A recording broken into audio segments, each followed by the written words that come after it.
இந்த பதிவு எதற்காகனா, தலைவர் ரசிகனா வந்து இந்த பதிவு நான் போடுறதுல ரொம்ப பெருமைப்படுறேன். ஏன்னு கேட்டிங்கன்னா, அவர பார்க்கணுன்னு எல்லாருக்குமே ஆசை இருக்கும். அந்த வகையில எனக்கு ரொம்ப ரொம்ப பேராசைன்னு சொல்லலாம். ஏன்னா லைஃப்பில் ஒரு வாட்டியாச்சும் தலைவர் கூட நின்று ஒரு ஃபோட்டோ எடுத்துடணும் அப்படிங்கிறது என்னோட மிகப்பெரிய ஆசை. இதை தாண்டின ஒரு விஷயம் என்னென்னா, என் மாமனார் என் பொண்டாட்டிக்கு வச்ச பேரே ரஜினி பிரியா. அதாவது பிரியாங்கிறது தலைவர் நடித்த பிரியா படத்தோட டைட்டிலு. அதே சமயம் அந்த படத்தில் தான் தலைவர் அவர்கள் 1,10,000 கிட்ட சம்பளம் வாங்கின முதல் படம்.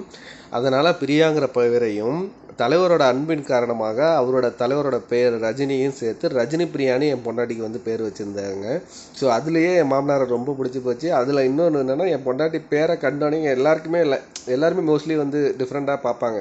ஓ, ரஜினி பிரியாவா, உண்மையாவா அப்படின்னு எல்லாம் டவுட்டாகவே கேட்பாங்க. ஏன்னு கேட்டிங்கன்னா, சும்மா நம்ம நிக்னேமாக தலைவர் பேரை வச்சுக்கிறோம் அப்படின்னு சில பேர் நம்ம நினைப்பாங்க. ஆனால் உண்மையாகவே என் பொண்டாட்டியோட பேர் ரஜினி பிரியா தான். அந்த வகையில் வந்து தலைவர் அன்பை எப்படி காட்டுறதுன்னு யோசித்தேன். ஆனால் இதுவே ஒரு பெரிய கிரெடிட்டாக அமைஞ்சிருச்சு. இந்த பதிவை தலைவர் அவர்கள் பார்க்கணுன்னு நான் ஆசைப்பட்றேன். இது போய் தலைவர் அவர்களை போய் சேரணும்.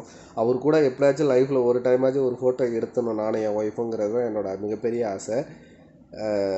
அதுக்காக தான் இந்த பதிவு. முடிஞ்ச அளவிற்கு ஊடக நண்பர்கள் இதை கொண்டு போய் தலைவர் அவர்களுக்கு சேர்க்கணும்னு நான் நினைக்கிறேன். எல்லாருக்கும் நன்றி. தலைவர் இதை கண்டிப்பாக பார்க்கணும்.